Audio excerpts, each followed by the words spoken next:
3 বছর পরে 11ই সেপ্টেম্বর 1999 সন প্রধানমন্ত্রী শেখ হাসিনা আমাকে ডাকলেন এবং উবায়দুল কাদের গাড়ি করে, তখন সে স্পোর্টস স্টেট মিনিস্টার উবায়দুল কাদের, সচিবালয় আমার বাসা থেকে আমাকে নিয়ে গেলেন।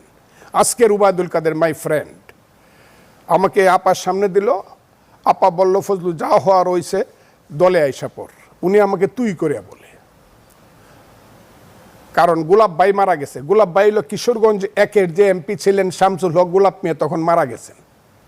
তুই ওই সিটে ইলেকশন হন, তুই কালকে আমরা নমিনেশন দিয়ে দিব তোকে।